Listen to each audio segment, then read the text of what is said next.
Itu antara amanat beliau yang paling penting kepada saya lah.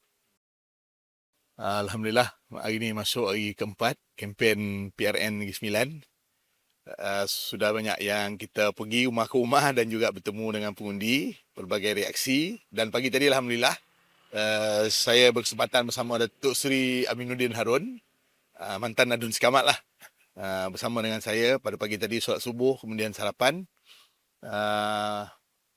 Menjadi satu simbolik penyerahan lah Adun Sekamat ni kepada saya untuk saya teruskan amanah beliau.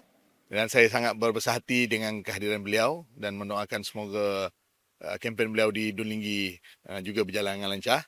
Dan Alhamdulillah banyak feedback yang kita terima positif dan mengharapkan insyaAllah mudah-mudahan kita diterjemahkanlah benda tu dalam bentuk sokongan dalam peti undi lah insyaAllah. Pesanan MB pada Ustaz apa?